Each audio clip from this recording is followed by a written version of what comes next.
orang Mu'tazilah mengatakan bahwa kalimah Allah itu adalah makhluk, ya, Isa makhluk, Al-Quran ya sudah makhluk juga. Dia paksakan pemahaman seperti itu.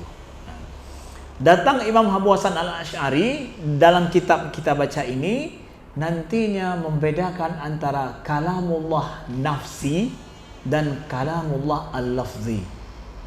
Nah, beliau leraikan permasalahan. Orang Mu'tazilah udah maju kena mundur kena, datang Imam Abu Hasan meleraikan permasalahan. Kalam Allah itu terbagi dua. Kalamullah ada kalamullah an-nafsi, ada kalamullah al-lafzi. Bismillahirrahmanirrahim. Assalamualaikum warahmatullahi wabarakatuh. Alhamdulillahi rabbil alamin. Nahmaduhu wa nasta'inuhu wa nastaghfiruhu wa nastahdihi wa na'udzu billahi min shururi anfusina wa min sayyiati a'malina. May yahdihillahu fala mudilla lahu wa may yudlil fala hadiya lahu. Asyhadu an la ilaha illallah wahdahu la syarika lah wa asyhadu anna Muhammadan abduhu wa rasuluh. Allahumma salli wa sallim wa barik ala sayyidina Muhammadin wa ala alihi wa sahbihi wa sallim. Subhanaka la ilma lana illa ma 'allamtana innaka antal alimul hakim. Allahumma 'allimna ma yanfa'una wanfa'na bima 'allamtana wa zidna ilma. Rabbana la tuzigh qulubana ba'da idh hadaitana wa hab lana min ladunka rahmah innaka antal wahhab. Amma ba'du. Ahibati fillah, ayuhat tullab, tibtum wa taba mamsyakum wa tabawwa'tum minal jannati manzila. Nashkurullah ta'ala ala hadhihi al-fursa at-tayyibah. Kita bersyukur kepada Allah atas kesempatan yang mulia ini. Kita duduk bersama di majelis ilmu untuk belajar tentang akidah, tentang tauhid, membaca kalam para ulama kita terdahulu yang mengajarkan tentang kemurnian ilmu agama yang telah berumur ribuan tahun, ya 1000 tahun lebih, ya, yang mereka tulis sebagai wujud daripada juhud dan upaya mereka dalam melestarikan ilmu para salafus saleh dalam memahami akidah. Nah, dan bagaimana juhud mereka juga dalam mempertahankan akidah dari pemahaman-pemahaman yang menyimpang tentang akidah keagamaan. Nah, maka kita merasa berbangga kita membaca karangan para ulama kita yang sudah 1000 tahun lebih lamanya, dan kita mencoba untuk memahami kembali karya-karya mereka dalam kehidupan kita, dan kita berbangga kalau memang kita mampu memahami, ya, karya yang sudah lama ini, ya. Dan juga bahasa Arab ini menjadi contoh betapa bahwa bahasa Arab ini bahasa yang hidup, ya. Dia itu sudah 100.000 tahun lebih, tapi bahasa ini bisa dipahami masih, ya.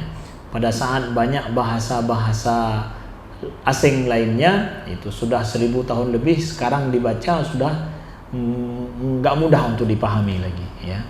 Siapa yang belajar sastra Inggris dia tahu itu, ya. Dia tahu betapa karya-karya dalam bahasa Inggris 1000 tahun yang lalu sekarang udah sulit dipahami, ya. Tapi, ya, karya-karya para ulama kita justru dalam bahasa Arab yang kita pelajari itu bagi yang menguasai bahasa Arab, ya. Ini di luar orang yang nggak menguasai bahasa Arab, dia tidak tahu, ya. Kita belajar bahasa Arab, menguasai bahasa Arab, kita lihat karya 1000 tahun yang lalu bahkan itu adalah suatu hal yang ya mudah saja untuk dipahami sesuai dengan tingkat kerumitan masalah yang dibahas atau sederhananya masalah yang dibahas. Nah, ahibati fillah, ya, sama-sama kita memulai kajian kita dan bacaan kitab Al-Luma' karangan Imam Abu Hasan Al-Asy'ari hari ini dengan sama-sama kita membaca Al-Fatihah. Auzubillahi minasyaitonir rajim. Bismillahirrahmanirrahim. Alhamdulillahirabbil alamin.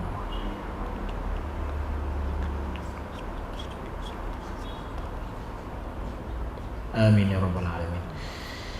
Kita melanjutkan membaca bab ats-tsani, ya, tentang babul kalam fil Quran wal iradah, betul? Ya, baik. Kita baca bab ats-tsani. Kita berbicara masih ini tentang sifat Allah, ya.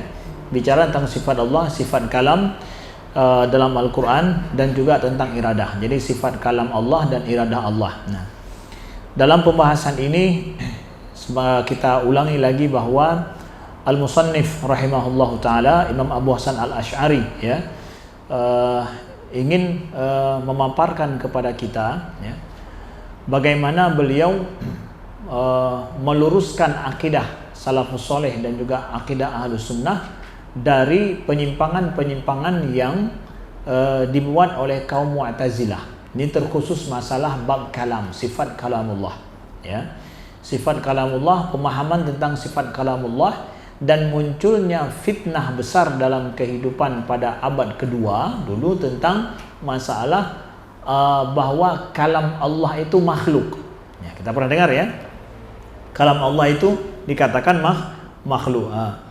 Jadi orang Mu'tazilah mempopulerkan pembahasan tentang kalamullah itu makhluk, ya.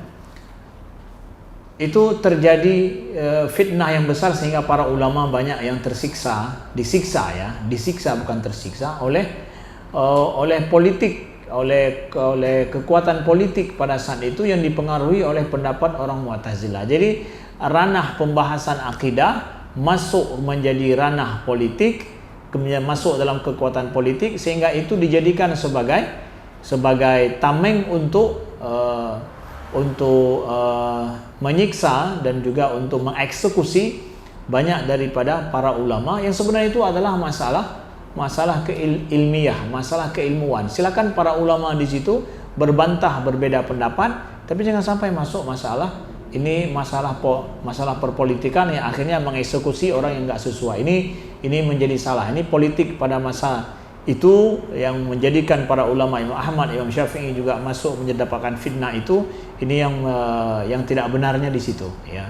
Tapi ranah keilmuan kita harapkan seperti Imam Al-Asy'ari datang kemudian membantah dengan argumen-argumen beliau yang jelas dan nyata. Nah, jadi kitab Al-Lumah ini, ya, dikhususkan adalah untuk meluruskan banyak syubhat-syubhat yang telah berseliweran dan telah dianut di masa beliau jawab dengan kitab Al-Lumah ini.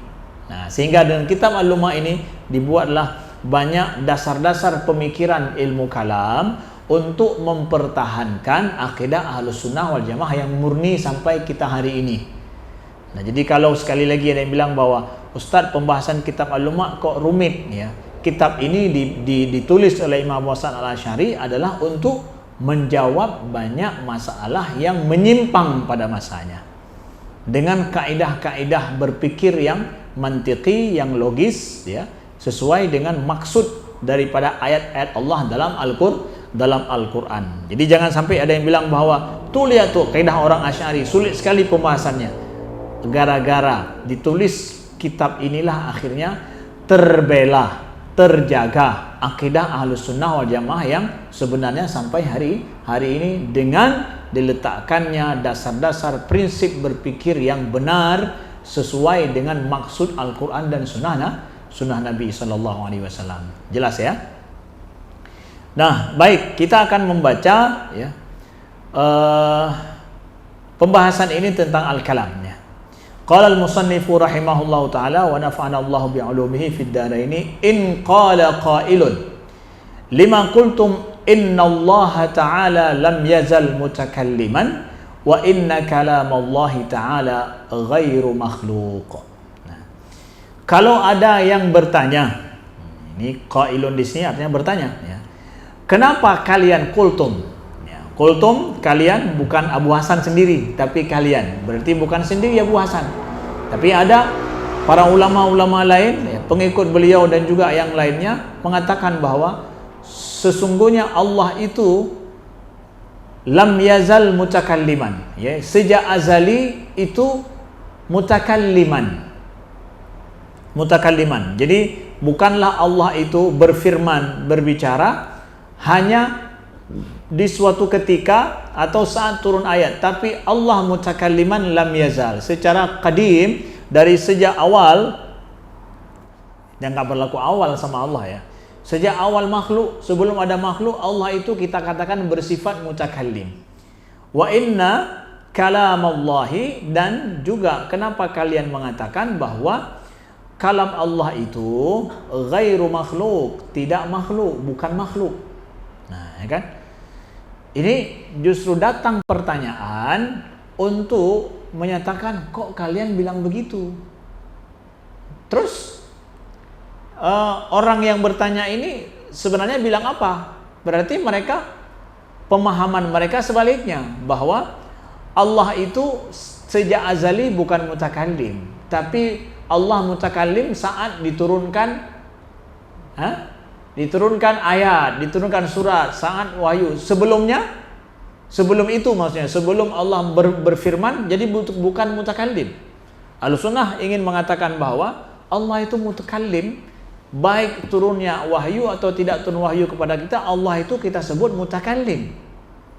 Ya. Kalam Allah itu tidak terjadi kemudian. Kalau begitu berarti hadis terjadi hudus pada zat Allah Subhanahu wa taala. Enggak demikian. Kemudian dikatakan lagi bahwa kalam Allah itu adalah tidak makhluk. Berarti yang selama ini dipahami sampai saat itu adalah oleh orang Mu'tazilah apa? Kalam Allah itu makhluk. Nah, ya. Datang pemahaman menyatakan, wah, kenapa kalian nggak mengatakan makhluk? Jadi orang yang mengatakan kalam Allah bukan makhluk dianggap aneh. Ya, kok kalian nggak mengatakan demikian? Karena masanya saat itu fitnah kalamullah makhluk, sehingga dikatakan Al-Quran itu makhluk. Dari mana sumber masalah pembahasan bahwa kalam Allah itu makhluk, sehingga Al-Quran mereka katakan orang Mu'tazilah makhluk, sehingga masuk ranah politik pada masa itu. Asal muasal permasalahan ini itu dimunculkan oleh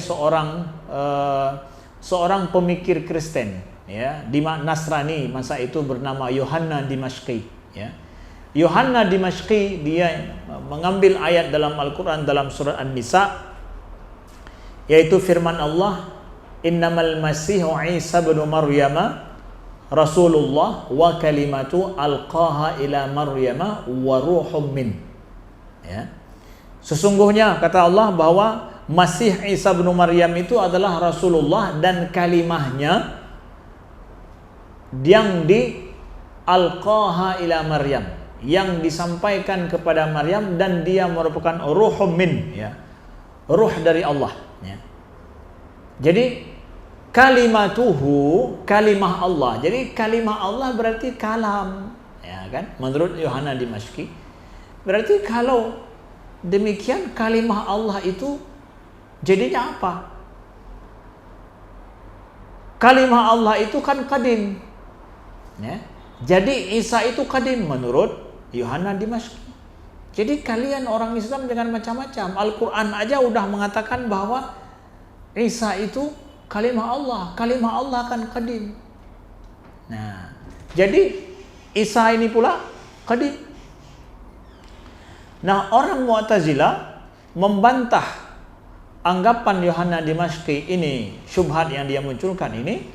Kalau begitu kalimah Allah nggak qadim dong. Apa? Makhluk. Karena Isa itu makhluk. Jadi kalamullah, kalimah Allah itu makhluk. Isa ini makhluk. Kalau begitu bagaimana dengan Al-Quran? Kalau kalian katakan Isa ini adalah makhluk, ya, bukan qadim, lalu Al-Quran apa? Kalamullah kan? Kalimah Allah Al-Quran? Iya. Dia Al-Quran itu? Nah, kalau Isa makhluk, ini juga makhluk. Jadi Isa kalimah Allah, ini Al-Quran juga kalimah Allah. Jadi kalau demikian, demi mereka membantah bahwa Isa bukan qadim tapi makhluk karena dia kalimah Allah dalam Al-Quran. Isa itu makhluk walaupun kalimah Allah. Jadi Al-Quran kalimah Allah juga, kalamullah. Gimana itu? Makhluk juga menurut orang Mu'tazilah. Nah, maka mereka keluar dari syubhat itu, berembes kepada pemahaman makhluknya Al-Quran. Kalamullah itu makhluk, yaitu Al-Quran itu kalamullah. Isa kalimah Allah. Isa makhluk, Al-Quran menurut orang Mu'tazilah makhluk juga. Ya. Kalau bilang Al-Quran qadim, berarti Isa juga qadim. Jadi maju kena, mundur kena. Nah, disinilah pembahasan pemikiran pada masa itu ya yang rumit, akhirnya berembes kepada orang Mu'tazilah mengatakan bahwa kalimah Allah itu adalah makhluk, ya Isa makhluk, Al-Quran ya sudah makhluk juga. Dia paksakan pemahaman seperti itu. Datang Imam Abu Hasan Al-Asy'ari dalam kitab kita baca ini nantinya membedakan antara kalamullah nafsi dan kalamullah al-lafzi. Nah, beliau leraikan permasalahan. Orang Mu'tazilah udah maju kena mundur kena, datang Imam Abu Hasan meleraikan permasalahan. Kalam Allah itu terbagi dua. Kalamullah ada kalamullah al-nafsi, ada kalamullah al-lafzi. An-nafsi qadim, yang lafzi boleh dikatakan dia itu makhluk. Artinya bahwa sesuatu yang tertulis, dibacakan, ya, kemudian disuarakan, ya, sifatnya kalam lafzi, ya, yang tertulis bisa dilihat, bisa dibaca, ya udah itu kan makhluk. Artinya sesuatu yang bisa. Sedangkan kalam an-nafsi yang merupakan sifat Allah itu adalah qadim. Nah, terus Al-Quran kita katakan kalamullah, dia bukan makhluk, udah gitu. Nah, itu singkat ringkasnya pembahasan itu, sehingga kita hari ini melihat dan membaca, belajar tentang bagaimana tekunnya ulama kita membahas masalah ini. Qila lahu, nah kita menjawab bagi mereka yang mengatakan, menanyakan kenapa kalian mengatakan kalamullah tidak makhluk. Qila lahu qulna dzalika li'anna Allah ta'ala qal, ya, kami menjawab, ya, li'anna Allah, karena Allah berfirman, innama qauluna li syai'in idza aradnahu an naqula lahu kun fayakun. Surat An-Nahl ayat 40. Begitu juga dalam surat Yasin, ya. Innama amruhu idza arada syai'a ay yaqula lahu kun fayakun, ya. Kun fayakun banyak dalam Al-Qur'an, ya. Jadi yang menjadikan pegangan kami untuk mengatakan bahwa kalam Allah itu tidak makhluk, ini dia. Ini kalamullah loh. Isinya apa kalamullah ini? Sesungguhnya perkataan kami untuk sesuatu apabila kami menghendakinya, kami berfirman apa? Baginya kun fayakun. Jadi maka jadilah. Allah berkehendak sesuatu, Allah berfirman kun fayakun. Nah, ini kan kalamullah nih. Secara letterle, secara berbunyi dan kita pahami, ini kalamullah. Kalau Allah menghendaki sesuatu, Allah tinggal berfirman kun fayakun. Nah, kalimah Allah kun fayakun itu makhluk? Kan nggak mungkin. Justru dengan kun fayakun Allah menjadikan segala sesuatu. Ini bukan makhluk dong. Dan ini kalamullah. Jadi kalau kalian mengatakan bahwa kalamullah makhluk, berarti ini kun fayakun makhluk. Enggak, justru dengan kun fayakun Allah menjadikan segala yang dikehendakinya. Nah, begitu maksudnya. Ya, banyak ayat-ayat yang lain. Ini kalamullah, dan semua ayat-ayat dalam Al-Qur'an kalamullah, senada dengan ini. Ya. Enggak bisa dong dikatakan sebagai makhluk. Justru dengan kalamnya lah Allah menjadikan makhluk. Buktinya ini kan. Kalau kami menghendaki sesuatu untuk diciptakan, maka Allah berfirman kun fayakun. Masa kun fayakun sesuatu yang diciptakan? Dengan kun fayakun lah Allah menciptakan sesuatu. Jadi kalam Allah kun fayakun bukan makhluk dong. Justru dengan itu Allah menjadikan makhluk. Nah, ini pakai logika apa nih? Ya, dalil nakli plus akli juga. Kalian nggak akan paham kalau akalnya nggak berfungsi ini, ya. Kalau kita nggak mencerna dengan baik, logikanya nggak akan paham juga ayat ini. Ya, jadi dia sekaligus dalil nakli plus akli langsung. Ya, dengan memakai ayat ini. Ya. Falau kana al-Qur'an makhluqan lakana Allah Ta'ala qailan lahu kun wal Qur'anu qawluhu wa yastahilu an yakuna qauluhu maqulan lahu kun. Nah, lalu kemudian dilanjutkan dengan pembuktian logikanya. Jadi ayat ini, kalau seandainya Quran itu makhluk, nah, maka mestilah lakana Allah Ta'ala qailan lahu, maka Allah yang memfirmankan kepadanya kun, dan Al-Quran itu adalah firman-Nya, wa yastahilu an yakuna qauluhu maqulan lahu, maka mustahillah firman Allah itu menjadi yang difirmankan, ya, maqulan lahu, objek perkataan, objek firman, ya. Lianna hadza yujibu qaulan tsaniyan, karena ini nanti mengharuskan adanya perkataan yang kedua, firman yang kedua. Wal qawlu fil qawli tsani wa fi ta'alluqihi bi qawli tsalis. Begitu juga firman yang kedua dan yang berhubungan dengannya akan perlu kepada firman yang ketiga.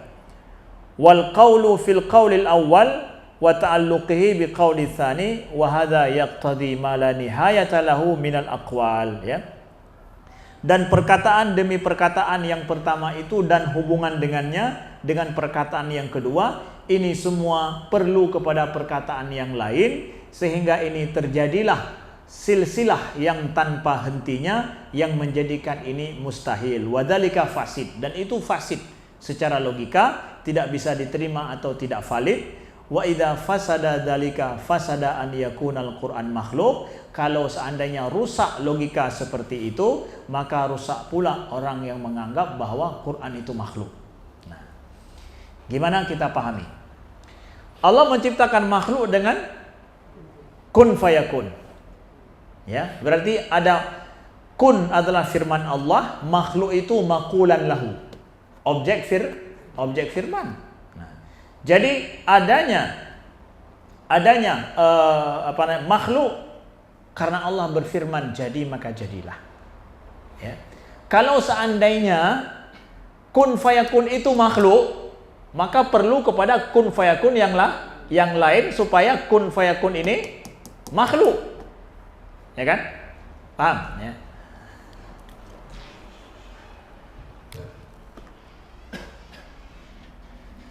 Ya. Kun fayakun, ya. Ada makhluk, oke? Jadi Allah menjadikan makhluk ini menghendakinya dengan berfirman kun fayakun. Ini kalamullah kan? Betul? Ini kalamullah. Kalau kalam Allah ini makhluk, kalau dibilang makhluk,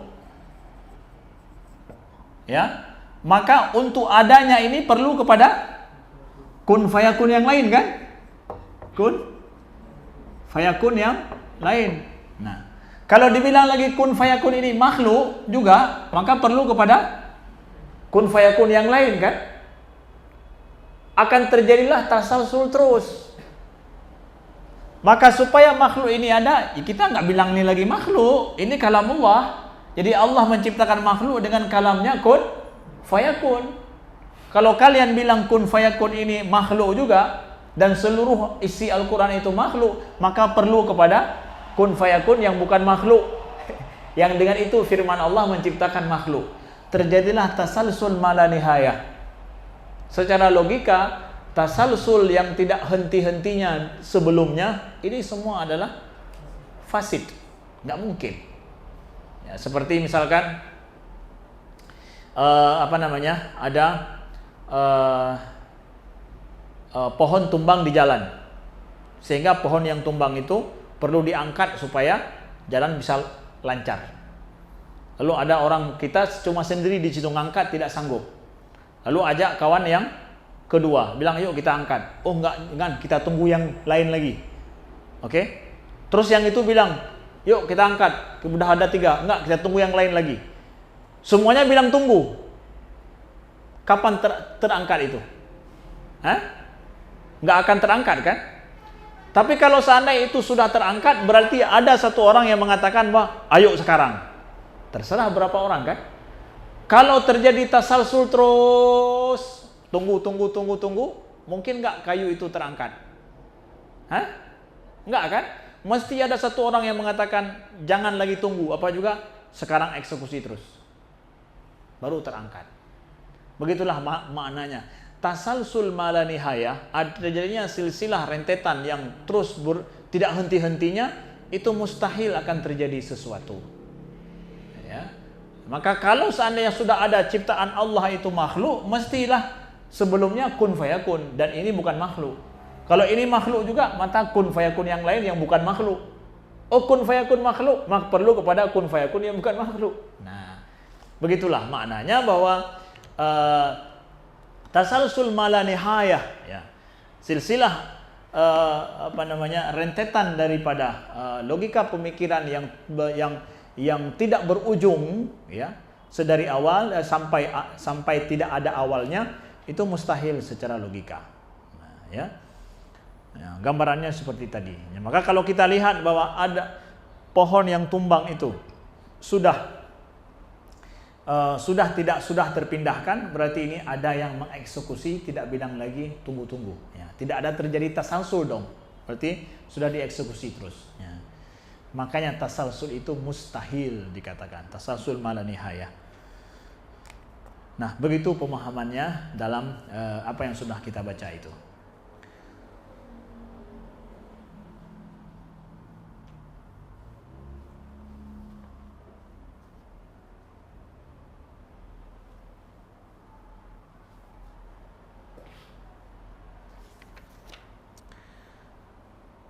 Jadi begitu, itu secara logikanya. Jadi tadi pakai ayat, setelah itu penjelasan ayat dengan memakai dalil logika. Logika yang dipakai ini adalah pembuktian bahwa butlanu tasalsul.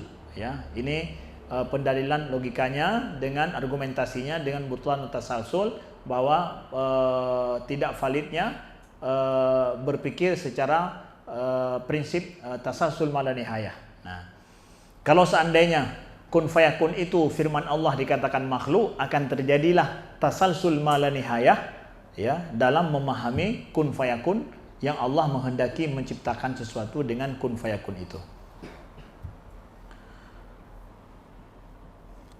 Walau jaza an yaqula liqaulihi kun, la jaza an yurida iradatahu wa dzalika fasidun indana wa indahum. Wa idza batala hada istahala an yakuna makhluqan. Nah, jadi walau jaza an yaqula liqaulihi kun, kalau seandainya boleh Allah berfirman bagi firman-Nya kun, ya, maka la jaza yurida iradatahu, maka boleh juga dong Allah menginginkan keinginannya.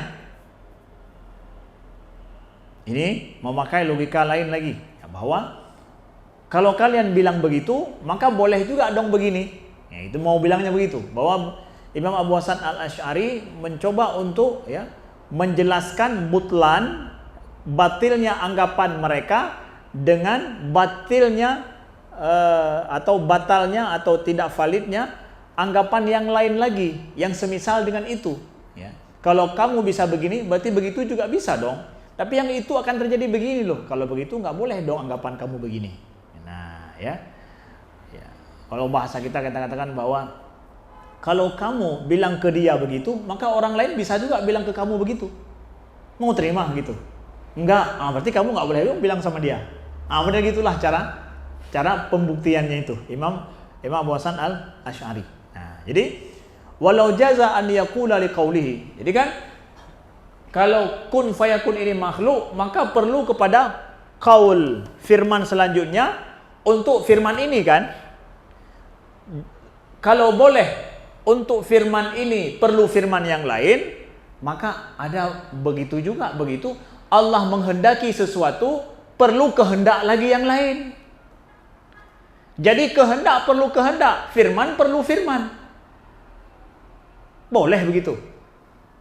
Kata beliau, wa dzalika fasidun indana wa indahum. Nah, yang begini kan itu fasid indana. Menurut kami tidak boleh begitu. Fasad dia. Begitu juga menurut kalian wahai Mu'tazilah, apakah kehendak Allah perlu pada kehendak? Atau kehendak Allah cuma satu? Udah Allah berkehendak, nggak perlu kehendak lain, ya. Allah berfirman, nggak perlu pada firman lain. Allah berfirman, udah firmannya satu, nggak perlu pada firman Allah yang lain, nggak. Langsung firmannya. Begitu juga Allah menghendaki, Allah berkehendak sesuatu, apakah perlu pada kehendak yang lain lagi?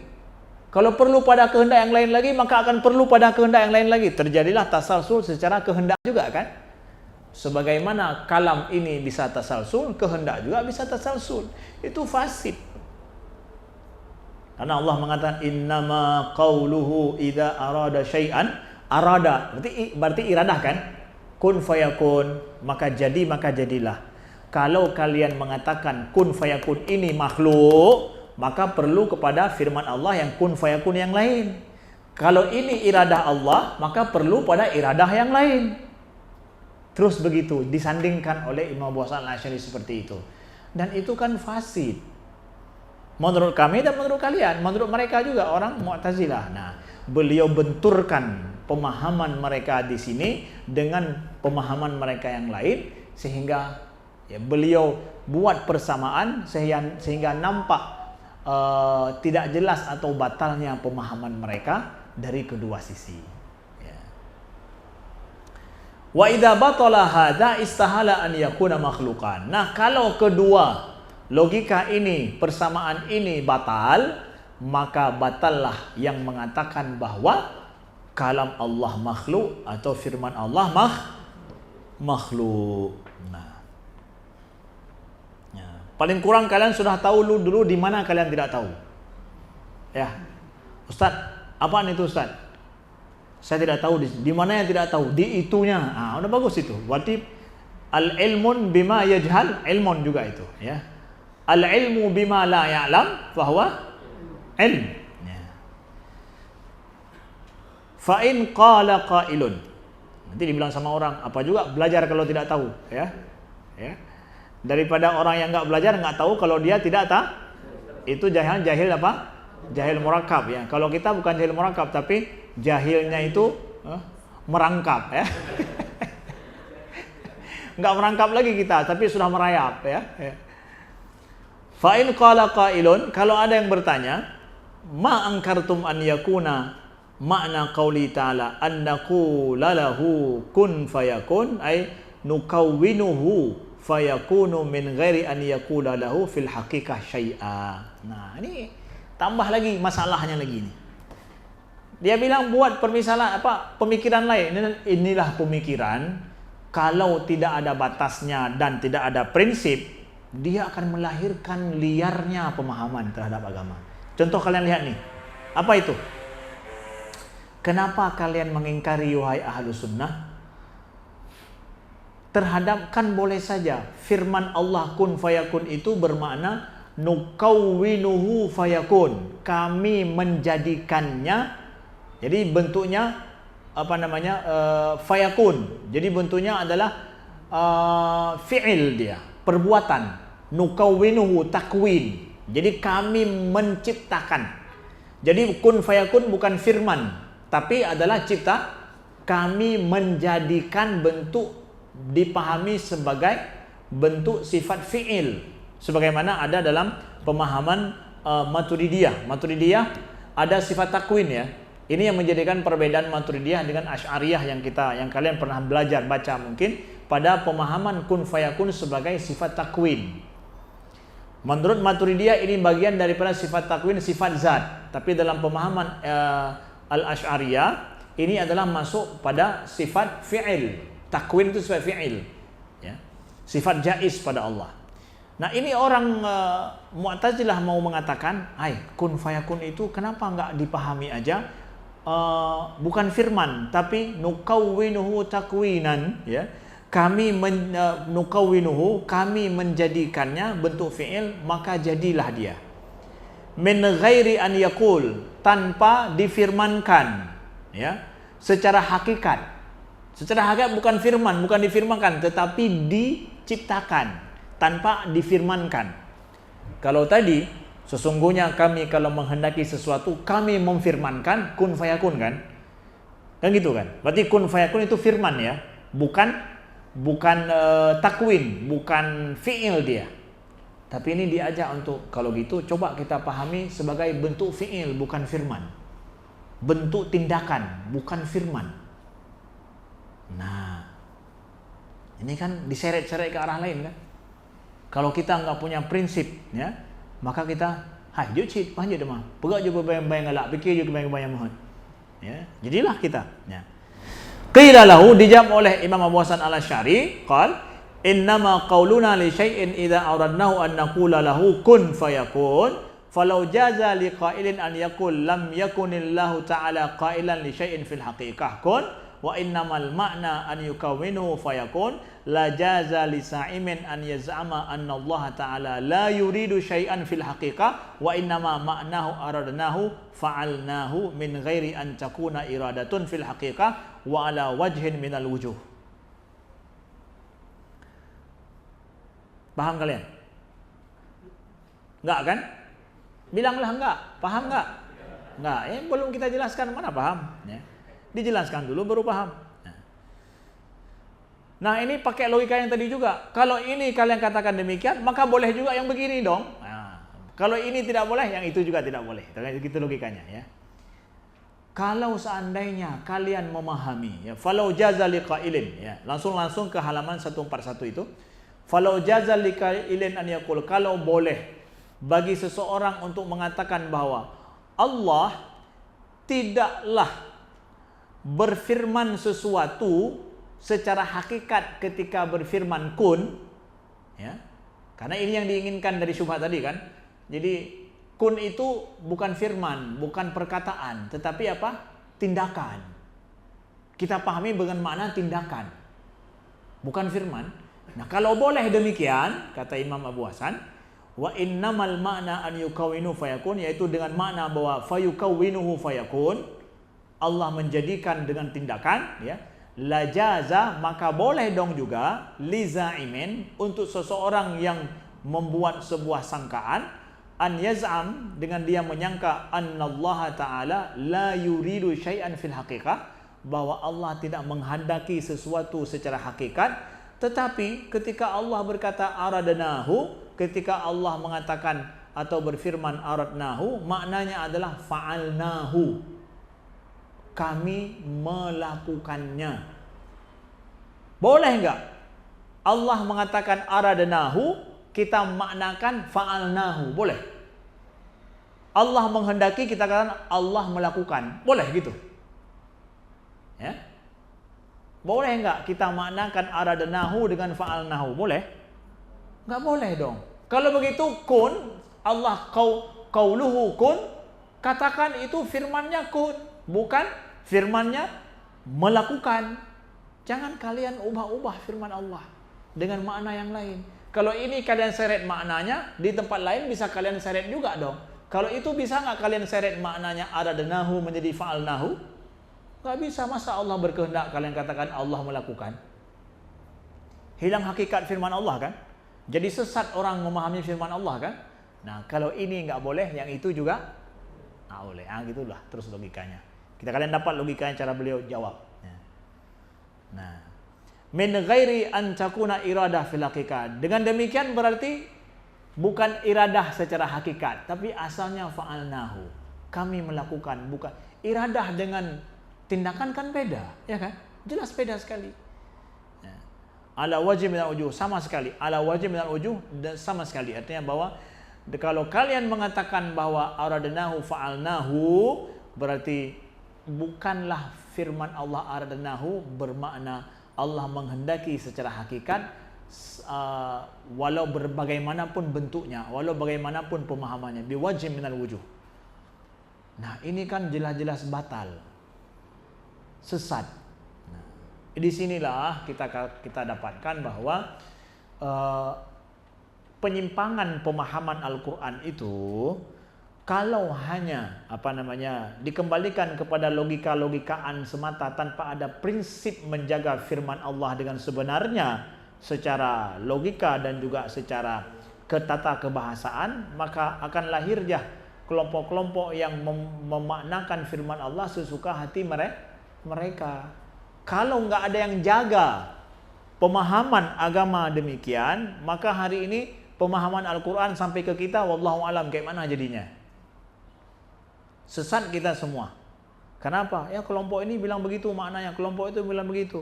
Iya, dasarnya apa? Nggak ada yang menjaga kemurnian pemahaman kalamullah. Aradnahu fa'alnahu artinya. Kok bisa kehendak jadi tindakan ini? Ya udah, pokoknya udah ada perkataan para salafus saleh begitu. Nggak mungkin salafus saleh bilang begitu. Ini kan orang salaf juga, ini orang Mu'tazilah ini. Maksudnya kurun ketiga kan. Bilang kurun pertama, kurun kedua beres semua. Ini Mu'tazilah kurun ketiga juga, ini kurun kedua mereka. Ya. Jadi nggak semua yang dulu itu baik. Yang salaf soleh, yang mengikuti ahlu sunnah wal jamaah secara akidah yang benar, itu yang diikuti. Yang lain banyak yang salaf yang salah. Salaf yang salah yang mana? Yang model-model orang Mu'tazilah nih, orang Karramiyah itu salaf salah, bukan salaf soleh. Ya. Jadi hati-hati ikut yang salaf ya. Ada salaf salah, ada salaf saleh. Ya, salaf salah banyak main bola dia. Ya.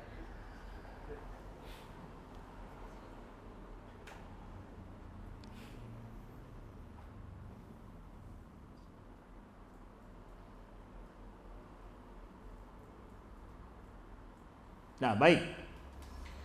Fa in qala qailun. Nah, datang lagi perkataan lagi nih, apa namanya? Syubhat lagi untuk mencoba merongrong pemahaman itu, ya. Karena pemahaman Al-Qur'an makhluk itu betul-betul Imam Abu Hasan Al-Asy'ari ingin membersihkan pemahaman yang tidak benar dari orang Mu'tazilah. Maka semua anggapan itu beliau cantumkan di sini. Maka panjang pembahasan ini. Fa in qala qailun, kalau ada yang bertanya lagi, ma angkartum, kenapa kalian Ahlus Sunnah wal Jamaah ini mengingkari an yakuna makna anna Allah Ta'ala arada syai'a annahu fa'alahu wa huwa muridun lahu fil haqiqah bimana annahu fa'ilun lahu. Kenapa kalian Ahlus Sunnah wal Jamaah menganggap bahwa an yakuna makna anna Allah Ta'ala arada syai'an, bahwa makna Allah menghendaki sesuatu, maknanya fa'alahu, bermakna melakukannya. Kenapa kalian mengingkari arada itu dengan melakukan, bermakna melakukan? Kenapa kalian mengingkari itu? Wa huwa muridun fil haqiqah, kan Allah juga menghendakinya demikian secara hakikat.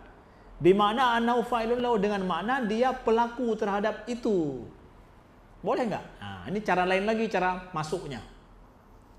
Bahwa coba aja kita anggap begini. Bahwa Allah menghendaki bermakna adalah Allah melakukan. Dengan makna bahwa Allah menghendaki melakukan. Nah, menghendaki juga, tapi menghendaki melakukan. Boleh nggak? Dengan makna bahwa annahu fa'ilun, dia adalah menjadi fa'il, pelaku terhadap itu. Nah, dari fi'il sekarang dimaknakan menjadi fa'ilnya. Boleh nggak menjadi pelaku terhadap itu? Menginginkan, Allah menginginkan dianya menjadi pelaku terhadap sesuatu. Lihat tuh cara masuk pemikirannya itu dibolak-balik. Ya. Qila lahu, dijawab, lau jaza hadza liqailihi la jaza li za'imin an yaz'am anna Allah azza wa jalla qailun li syai'in fil haqiqah kun wa yaz'am anna ma'na dhalika annahu yukawwinuhu fayuthbitu lillahi qawlan fil haqiqah wa huwa al-maqulu lahu kama za'amtum anna lillahi ta'ala iradatan fil haqiqah hiya muraduhu walau jaza li za'imin ayaz'am hadha la jaza li akhan an yaqul inna ilma Allah ta'ala bi syai' huwa fi'luhu lahu. Apa artinya itu? Nah, singkatnya begini sebelum saya artikan secara letterleknya. Kalau seandainya kalian ingin makna seperti itu, maka boleh orang juga menganggap anggapan lain begini. Bahwa Allah menginginkan sesuatu, makna arada adalah muraduhu. Itu objek daripada keinginannya. Allah menghendaki bermakna Allah menjadikan objek keinginannya. Allah mengetahui bermakna adalah Allah melakukan sesuatu, bertindak sesuatu. Ilmuhu huwa fi'luhu. Ilmu Allah sama dengan fi'luhu. Boleh juga dong. Apakah arada sama dengan murad? Hah? Dalam bahasa Arab, arada dengan murad sama enggak? Arada, iradatan, murad itu adalah objek kehendak kan? Kalau kalian mengatakan demikian, maka arada dengan murad sama dong artinya. Berbeda arada dengan murad. Sebagaimana berbeda ilmu dengan fi'lun. Kalau kita mengatakan alimallah, Allah mengetahui, bukan bermakna Allah melakukan sesuatu. Enggak dong. Beda antara fi'lun dengan ilmun. Jadi kalau kalian ingin memahami demikian, bisa juga dong orang memahami ilmu sama dengan fi'lun, arada sama dengan murad. Boleh nggak demikian? Nggak boleh. Ini juga nggak boleh kalian buat macam-macam lagi. Nah, kalian anggap macam-macam lagi. Tidak boleh. Nah, itu dia maksudnya. Lau jaza hadza liqailihi la jaza li za'imin, maka kalau ini boleh seseorang mengatakan demikian, bahwa annahu fa'ilun lahu, bahwa arada bermakna fa'il lahu, ya, fa'alahu, ya, Allah melakukan dan menjadi pelaku baginya, maka la jaza li za'imin, boleh juga orang menganggap bahwa annallaha azza wa jalla, bahwa Allah azza wa jalla qailun li syai'in fil haqiqah, ketika Allah berfirman terhadap sesuatu secara hakikat, yaitu kun. Kun itu hakikatnya firman Allah kun. Lalu dia menganggap anna makna zalika, bahwa makna itu adalah annahu yukawwinuhu, itu adalah bermakna Allah menjadikan, ya. Fayuthbitu lillahi ta'ala qaulan, maka dia mengisbatkan pada Allah firman secara hakikat, huwal maqulu lahu, dan dia dengan itu bermakna maqul, yang difirmankan. Firman sama dengan yang difirmankan. Dia isbatkan firman Allah secara hakikat, tapi diisbatkan pula sebagai maqul, objek daripada firman. Bedalah firman dengan objek firman. Makhluk objek daripada firman. Firman kun fayakun, firman Allah. Masa sama antara objek firman dengan firman? Bisa begitu. Ya, kata Imam Abu Hasan, ya.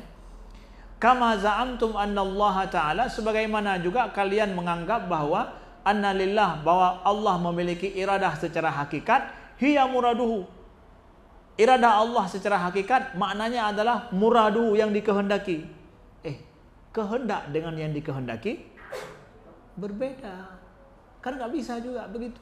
Nah, walau jaza li zaiman ayazam hadza. Nah, kalau yang demikian semua itu boleh, maka boleh juga dong orang lain juga mengatakan bahwa inna ilmallah, bahwa ilmu Allah Ta'ala tentang sesuatu sama dengan fi'luhu lahu, perbuatannya terhadap sesuatu itu.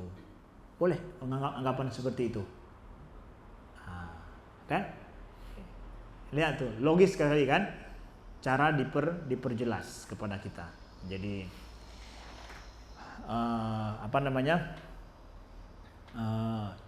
pemahaman ini diperluas supaya nampak fasadnya perkataan itu. Nah, jadi logika argumentasi mereka itu, prinsip argumentasi itu dipakai kepada yang lain supaya nampak apa? Nampak ketidakjelasan atau kerusakannya. Nah, begitu.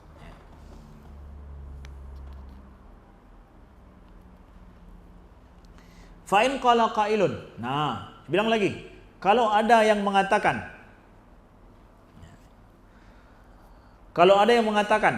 atau bertanya, alaisa qad qala Allah Ta'ala, bukankah Allah telah berfirman, jidarai yuridu ayyang qadda fa'aqamah. Dalam surat apa itu?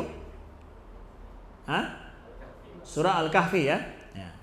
Bahwa Nabi Musa dengan Khidir, ya, sampai ke suatu tempat, mendapatkan apa? Fawajada jidara, mendapatkan satu dinding, yuridu ayyang qadda, yang akan rubuh, ya kan?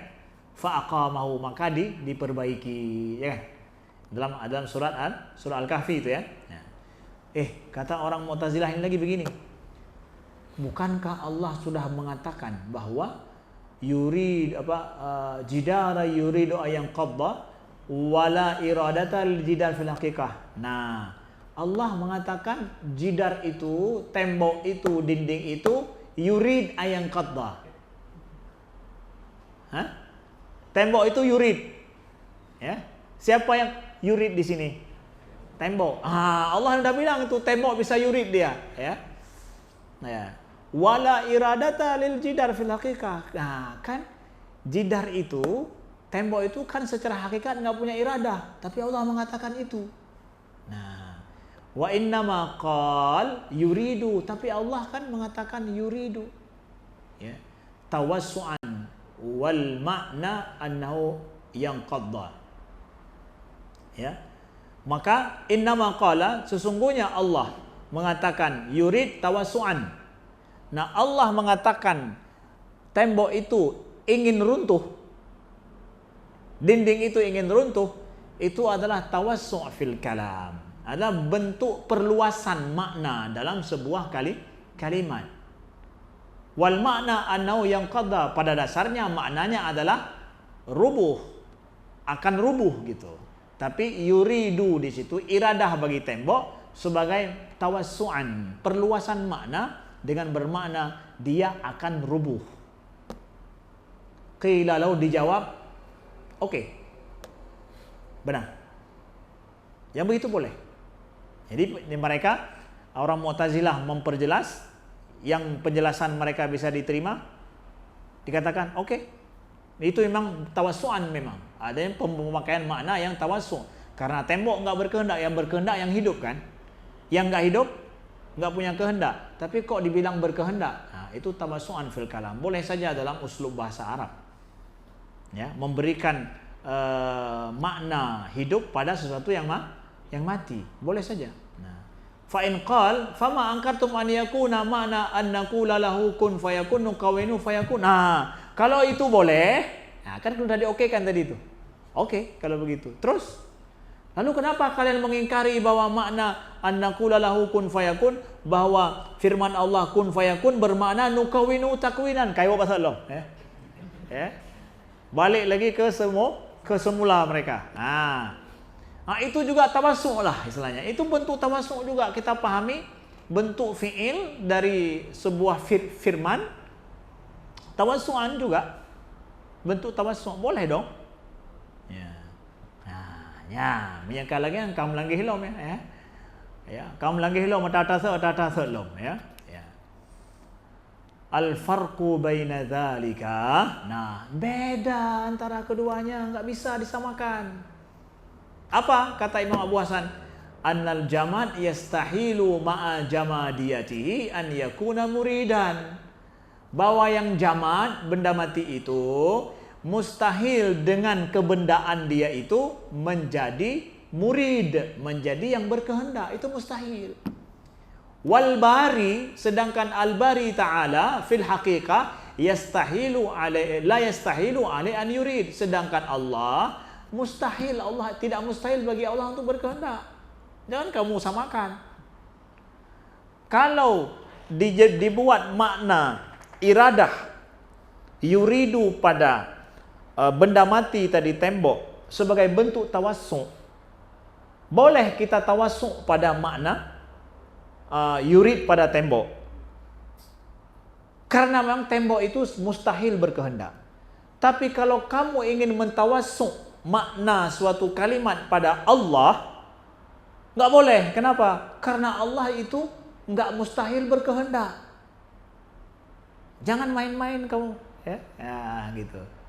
Jadi lihat itu bagaimana diperjelas. Jangan main tawasuk sesuka hati, karena Allah punya kehendak. Setiap yang difirmankan dengan kehendaknya. Sedangkan pada sesuatu yang jamad, benda mati, kamu tawasukkan maknanya, ditawasukkan maknanya boleh saja, karena dia nggak punya kehendak sama sekali. Berbedalah. Nah, lihat itu ya, jelas ya. Nah, berhana jelas dipegah jelas, ya. Jelas ya. Hai hana jelas ini jelas hukum, jangan tawasuk sih. Ya. Itu al-farqu ya. Au yaqula falidzalika. Jadi Allah itu tidak mustahil untuk berkehendak dan untuk berfirman. Ya. Maka jangan sembarangan memaknakan bentuk tawassu'an ya.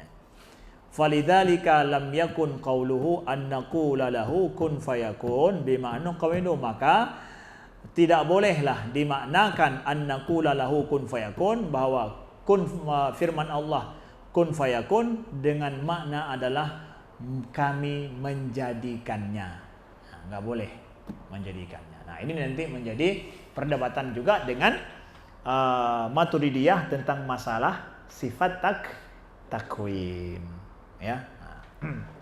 Karena Imam Abu Hasan Al-Asy'ari sudah membantah makna kun fayakun bukan nukawwinuhu takwinan. Ya, bukan menunjukkan pada sifat takwin. Terus kun fayakun ini kembali kepada apa? Itu kepada dua sifat, qudrah dan iradah Allah. Ya, kembali kepada sifat kalamullah. Udah, kita isbatkan sifat kalam, sifat iradah, sifat qudrah Allah, udah. Kembali kepada sana, enggak perlu dipahami ada makna sifat takwin lagi. Nah, begitu maksudnya. Nah, jadi pembahasan ilmiahnya begitu. Maka kalau kita menghitung jumlah sifat yang disebutkan dalam Al-Quran menurut versi Al-Asy'ariyah dengan versi Maturidiyah, nanti kita dapatkan Maturidiyah membuat sifat apa? Takwin satu lagi, itu muncul dari pemahaman kun fayakun. Itu ijtihad masing-masing. Nah, dan itu menjadikan perbedaan.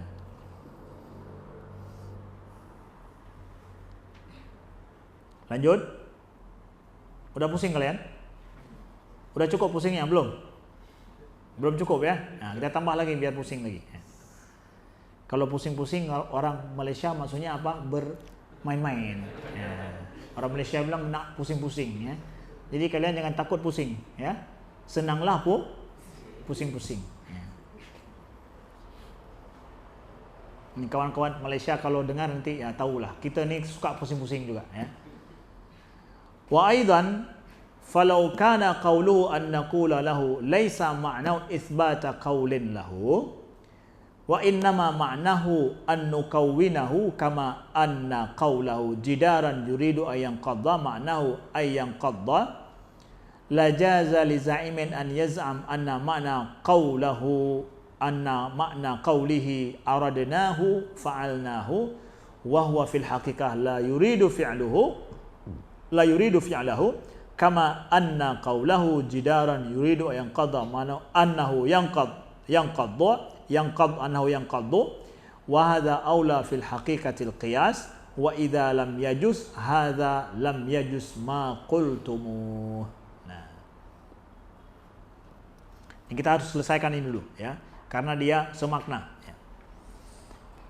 Kalau seandainya duga, ini juga ditambah lagi jawabannya. Falau kana qawlu, kalau seandainya firman Allah an naqula lahu, bahwa kami memfirmankan kepada sesuatu itu, laisa ma'nau isbata qaulin lahu, bukan maknanya mengisbatkan qaul Allah, firman Allah bagi sesuatu itu, wa innama ma'nau an nukawwinu, tetapi maknanya adalah kami menjadikannya.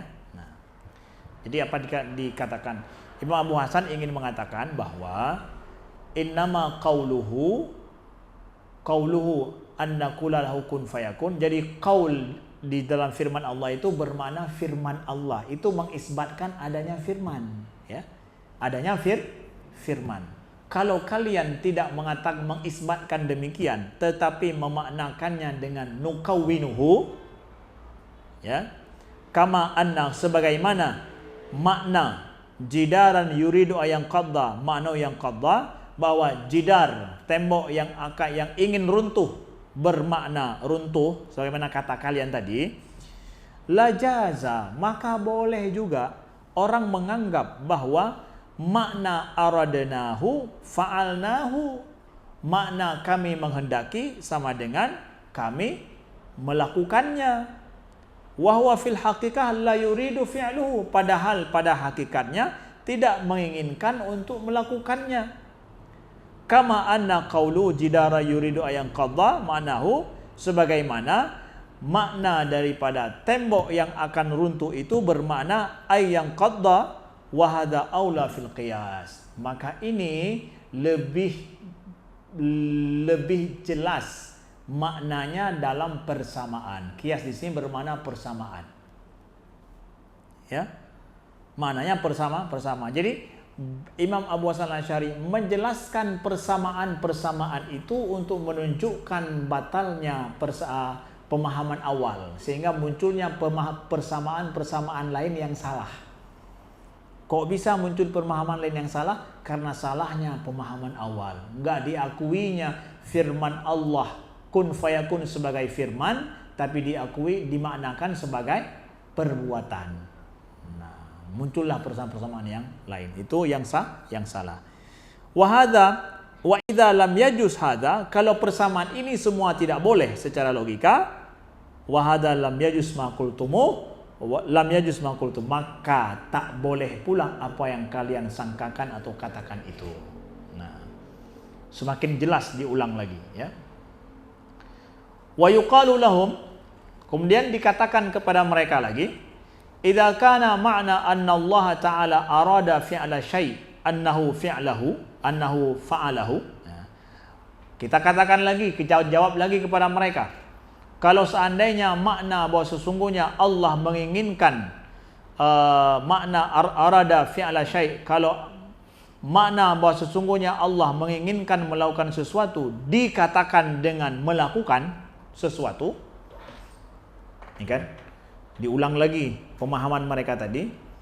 Kalau dimaknakan bahwa Allah menginginkan berbuat sesuatu sama dengan berbuat sesuatu itu, nah, menginginkan berbuat, menghendaki berbuat, dimaknakan sama dengan berbuat. Nah, wa makna arada harakatu syai', maka makna menginginkan menggerakkan sesuatu sama dengan menggerakkan, ya kan?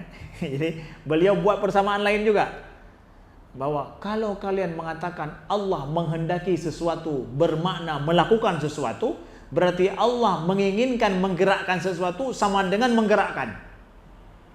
Paham? Sama kan?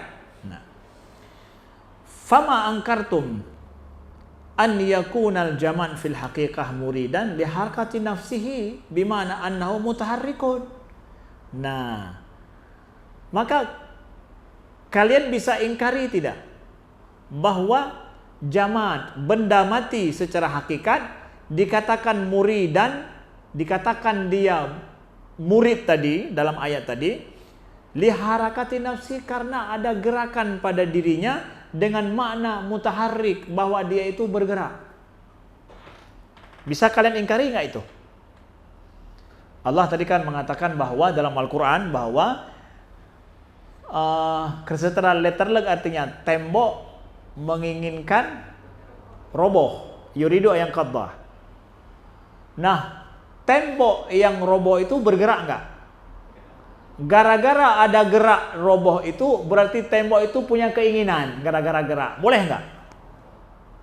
Boleh nggak kita mengatakan adanya keinginan secara hakikat pada tembok gara-gara gerak? Maka kita katakan arada sama dengan haraka. Boleh nggak kita buat itu pemahaman kepada tembok itu? Kan nggak boleh kan? Kalian mengingkari juga kan? Nah, kata Imam Abu Hasan, wa alla yakuna lil bari ta'ala 'alal jamad maziyah fil iradah. Maka dengan demikian, kalau itu boleh kalian katakan tembok itu berkehendak gara-gara dia bergerak, ya, maka enggak ada bedanya antara jamad dengan Allah. Allah berkehendak secara hakikat, jamad tadi juga berkehendak gara-gara ada gerak. Boleh enggak? Sama kehendak dengan gerak. Beda. Jamad bisa bergerak, ya, jamad bisa bergerak enggak? Runtuh roboh, gerak kan? Tapi kita enggak bisa mengatakan dia punya kehendak kan? Maka kehendak dengan gerak sama enggak? Beda. Nah, kalau begitu Allah Subhanahu wa ta'ala menghendaki beda juga dengan melakukan. Melakukan ada gerak, ya. Dipahami seperti ada gerak, ya. Gerak ada pada sesuatu yang enggak berkehendak bisa saja ada. Jadi pemahaman kehendak dengan sebuah perbuatan itu beda. Jangan disamakan. Nah, ini beliau ingin clearkan.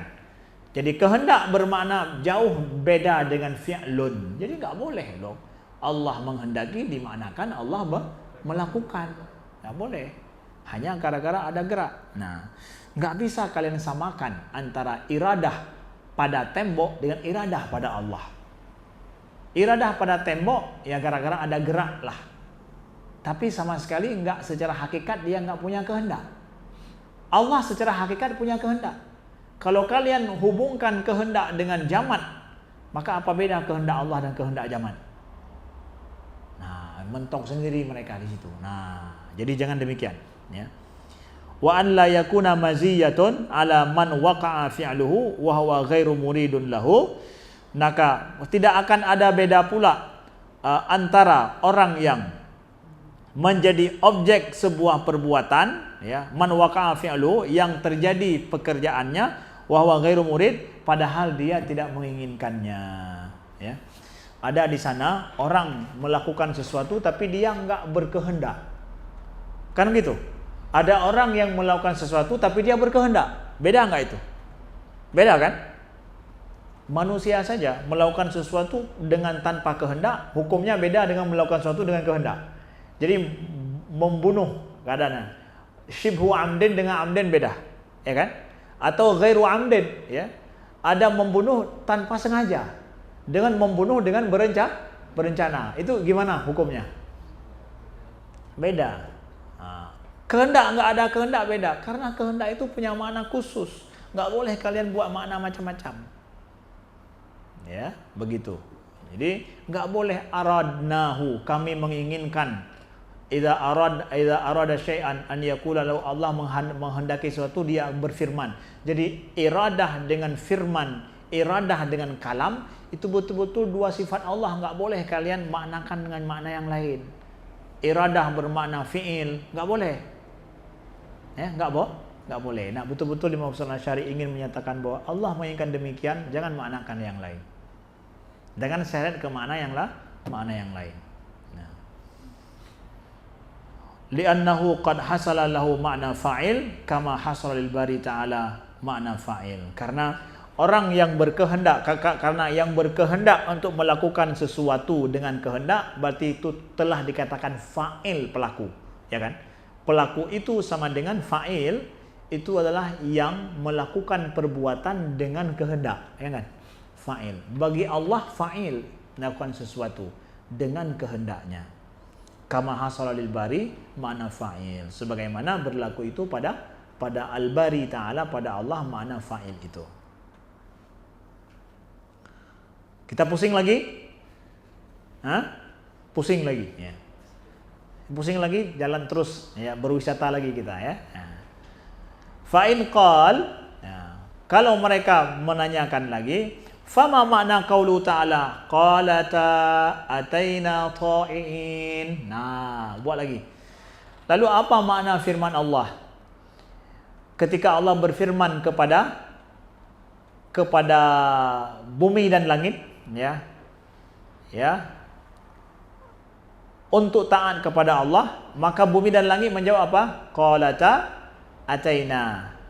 Kedua bumi dan langit itu mengatakan apa? Ataina ta'in, kami datang ya Allah ta'iin, dengan penuh taat kepadamu. Nah, itu ada perkataan kok, langit dan bumi dan langit bisa berbicara, kemudian juga bisa datang. Nah, ini kan benda juga, jamat. Tadi bisa itu, yang ini sama-sama lagi nih, mirip-mirip lagi nih, ya. Tembok tadi punya kehendak, ya. Ini juga punya perkataan dan bisa datang lagi. Gimana tuh firman Allah itu? Ini kan udah maknanya bisa perluasan juga. Gimana itu?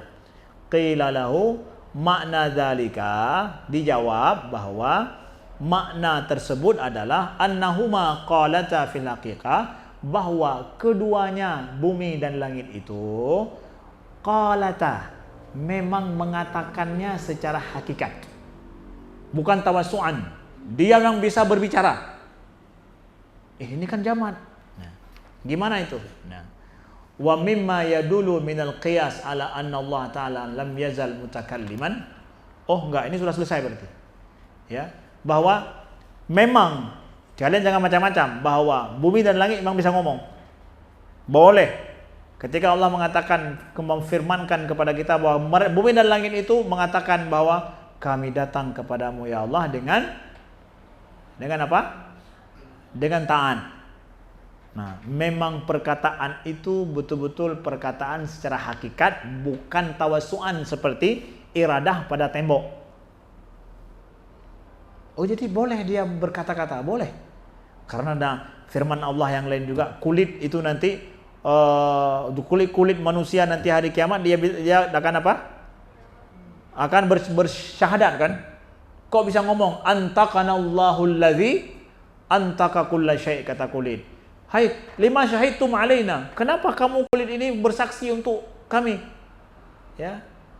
Qala antakanallah. Kulit itu bilang apa? Kami ini dijadikan berbicara oleh yang menjadikan segala sesuatu bisa berbicara. Antaka kulla syai'. Nah, boleh. Jamat itu boleh berbicara dia.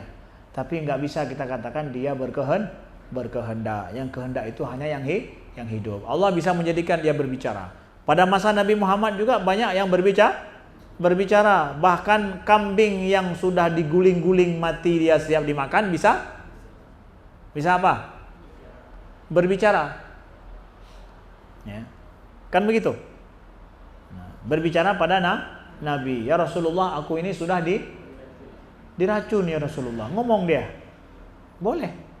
Itu kejadian, memang mukjizat Nabi Sallallahu Alaihi Wasallam. Ya, Allah yang menjadikan dia berbicara dengan kehendak Allah. Tapi kita nggak bisa mengatakan kambing itu berkehendak untuk berbicara. Nggak bisa. Kenapa? Dia nggak punya kehendak karena dia telah mati. Jamat jadinya.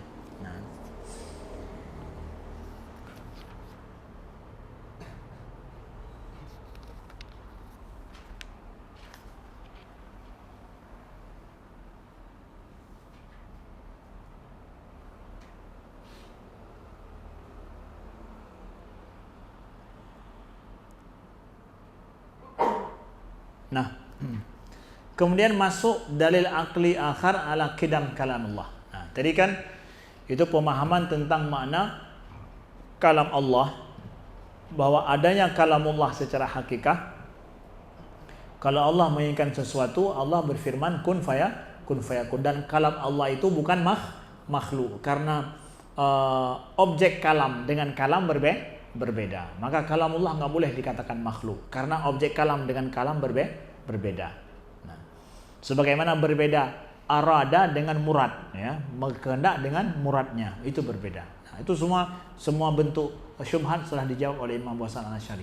Sekarang beliau ingin mengisbatkan bahwa Allah itu mutakallim sejak qidam, ya.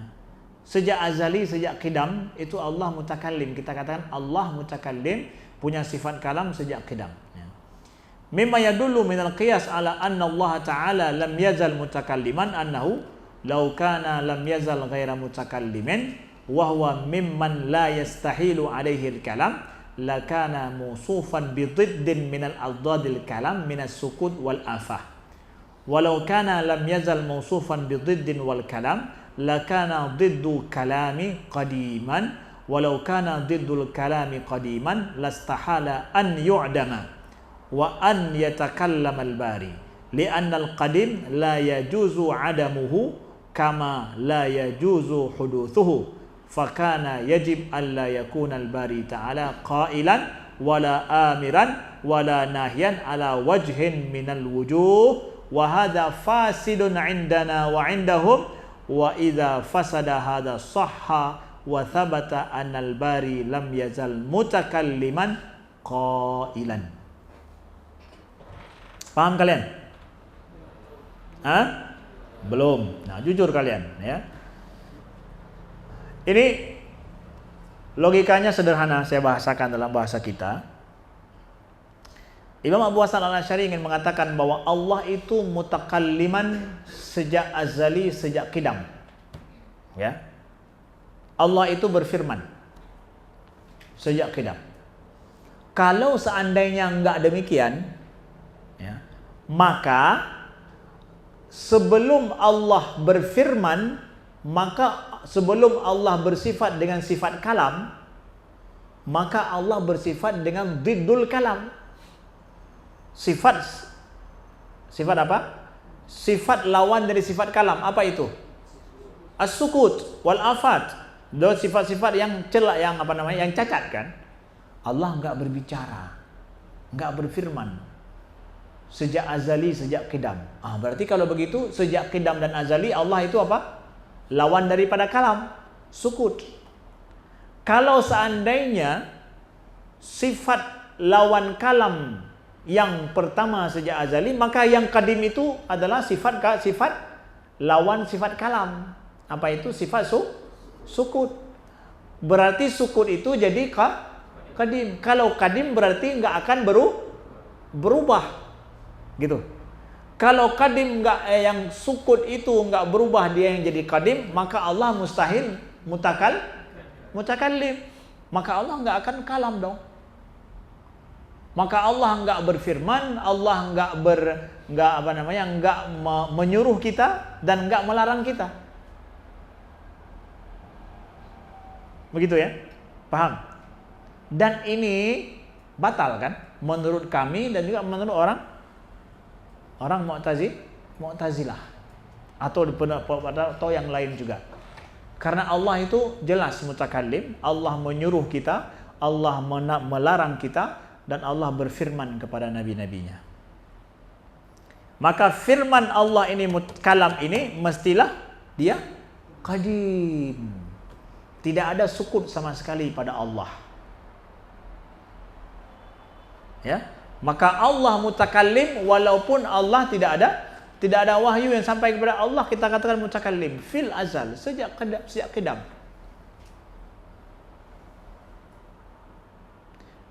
Karena hukumnya ma thabata qidamuhu alaihi qata'an yastahilul adamu kan, bahwa kalau sudah jelas sesuatu itu qadim, itu mustahil adam, ketiadaan kan, terus seperti itu.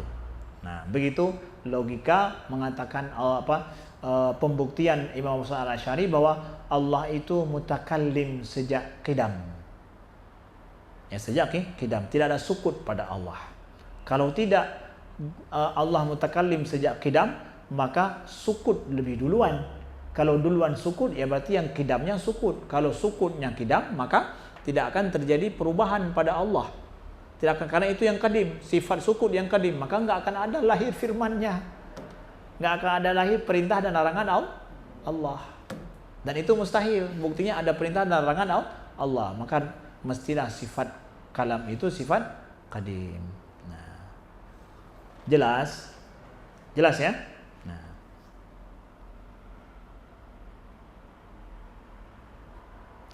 Kemudian ditanya di sini, fa in qala qailun lima za'amtum annahu law kana lam yazal ghaira mutakallimin lakana mawsufan bididdil kalam. Nah, kenapa kalian? Nah, ditanyakan kepada ahli sunnah, kepada Ibu Hasan dan Abu Hasan Asy'ari dan yang lain, mengapa kalian mengatakan kalau Allah enggak mutakallim sejak azal, maka mestilah dia itu bersifat dengan lawan daripada sifat kalam. Kenapa demikian? Nah, dijelaskan, qila lahu li'annal hayy idza lam yakun mausufan bil kalam lakana mausufan bididih. Karena yang hidup kalau enggak bersifat dengan sifat kalam, maka bersifat dengan sebaliknya. Kama annahu idza lam yakun mausufan bil ilmi kana mausufan bididih. Sebagaimana yang hidup itu kalau enggak bersifat dengan ilmu, berarti bersifat dengan kebalikan ilmu, jahlu. Ya. Wa dzalika annal hayy. Nah, ini apa namanya? Jawaban singkatnya. Jelas ya? Nah, dijelaskan lagi, wa dzalika anal hayy fima bainana dzalika hukmuhu. Dan itu adalah yang hidup fima bainana, yang hidup di antara kita, begitulah hukumnya. Wala taqum dilalatun ala hayyin yakhlu minal kalam wa azdadi fil ghaib. Maka walam takun dilalatun ala hayyin yakhlu minal kalam wa dhadi fil ghaib. Maka tidaklah juga tidak berlaku bagi yang hidup secara gaib yang seperti itu lawannya. Minal kalam wa dhadi, kalam dan adad fil ghaib. Ini qiyas gaib ala syahid ya.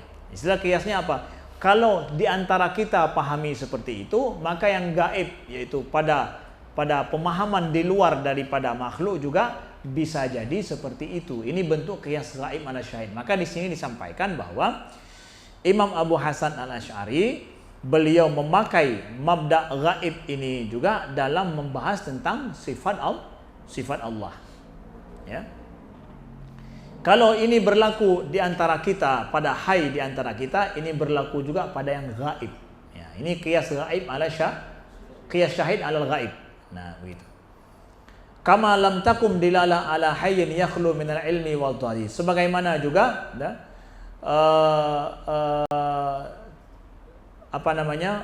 dilalah ini berlaku pada yang hidup di antara kita seperti ilmu dan lawannya. Jadi di antara kita yang hidup pasti berilmu. Kalau enggak berilmu berarti dia sebaliknya. Begitu yang terjadi di antara kita. Maka itu berlaku pula pada yang gaib. Hatta yakuna la mausufan bi annahu alim wala bi diddil ilm. Sehingga tidak ada sesuatu itu bersifat dengan annahu alim wala diddul ilm. Sesuatu itu alim dan juga dia itu bersifat dengan lawannya ilmu. Itu enggak ada di antara kita. Artinya apa? Tidak ada sesuatu apapun di antara kita yang hidup bersifat dengan dua sifat sekaligus. Dia alim juga bersifat dengan diddul ilm. Dia mutakallim bersifat juga dengan diddul kalam. Enggak ada itu. Mesti salah satunya. Itu yang terjadi.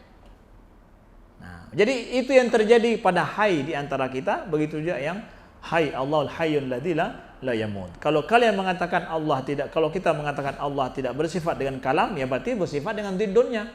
Mau pilih yang mana ini yang qadim? Nah, begitu. Ya. Dan inilah menjadikan perbedaan nanti dengan kelompok yang lain yang mengatakan bahwa firman Allah itu boleh terjadi hudus pada Allah, terjadinya baharu pada Allah. Maka sebelumnya enggak berfirman, setelah itu Allah berfirman. Jadi ada kelompok yang menyatakan bahwa firman itu kalamullah itu bukan qadim tapi hadis. Ya. Tapi anehnya mereka memahami sifat kalam Allah itu hadis, tetapi Al-Qur'an itu qadim. Dengan segala sampai kulit-kulitnya yang dibaca itu qadim juga menurut mereka. Jadi ini juga aneh. Ada yang mengatakan qadim pada sifat, qadim juga pada hasil sifat itu, ya, yaitu kalamullah yang terbaca itu juga qadim semuanya tanpa membeda-bedakan. Maka Imam Abu Hasan Al-Asy'ari membedakan antara sifat kalam an-nafsi yang merupakan sifat Allah itu qadim. Sedangkan kalamullah yang lafzi yang bisa kita bacakan, bisa kita lagukan, bisa kita tuliskan, nah itu adalah yang dia itu makhluk atau hadis, bukan makhluk kita katakan apa, dia itu hadis bersifat baharu, bisa berubah-ubah dia. Ya, jadi dipisah-pisahkan.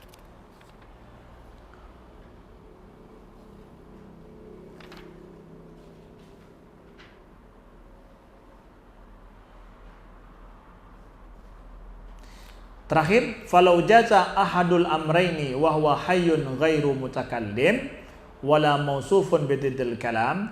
Kalau seandainya boleh dikatakan dua perkara, yaitu hidup tidak berbicara atau tidak berfirman dan juga tidak bersifat dengan sifat selain sifat diddul kalam. Kalau boleh, ada yang mengatakan ada yang hidup tidak berfirman dan tidak pula diddul kalam, ya, diddun sifat kalam, jadi boleh kedua-duanya. La jaza amrul akhar, maka boleh pula perkara yang lain. Wa wal hayyun ghairu alimin wala mausufun bididdul ilm, maka boleh pula orang menganggap ada yang hidup dia itu ghairu alim, tidak alim, wala mausufun tidak mausufun bididil ilm, dan juga tidak bersifat dengan sifat lawan daripada sifat ilmu. Dan ini tidak mungkin.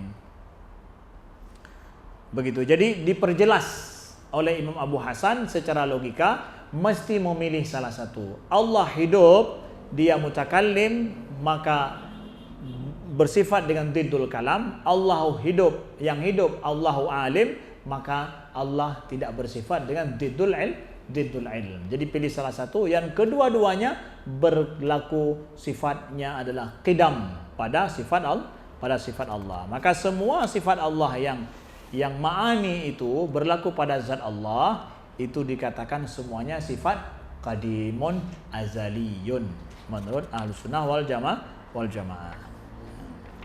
Sampai di sini dulu pembahasan kita hari ini, mudah-mudahan berguna dan bermanfaat. Kalau ada yang mau ditanyakan, persilakan. Ini sampai jam berapa dah?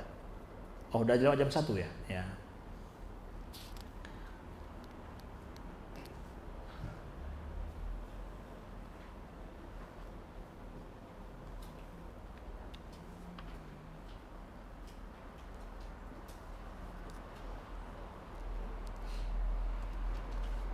Tapi ini 2 paragraf lagi nyambung dengan yang itu ya. Tapi mudah, saya coba kupas secara singkat aja ya.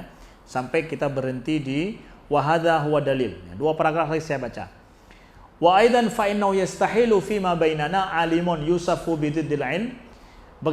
Sebagaimana juga mustahil di antara kita alimun yang alim bersifat dengan diddul ilm.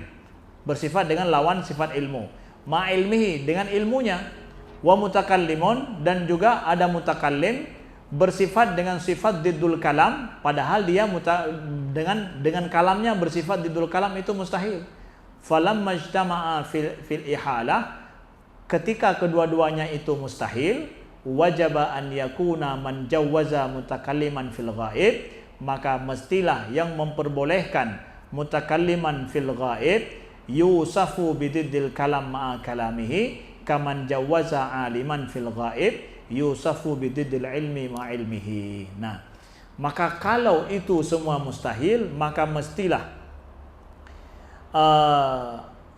an yakuna man jawaza mutakalliman fil ghaib yusafu bididdil kalam ma kalamihi, maka itu mestilah yang itu memperbolehkan yang berbicara atau berfirman secara ghaib, fil ghaib, yaitu bukan pada bainana, wa yusafu bididdil kalam ma'a kalamihi, dan bersifat dengan sifat kalam, lawan sifat kalam dengan kalamnya, kaman jawaza aliman, sebagaimana dia memperbolehkan yang alim secara gaib, yusafu bididdil ilmi ma'a ilmihi, mensifatkan diddul ilmi padahal dia mengetahui atau punya sifat ilmu.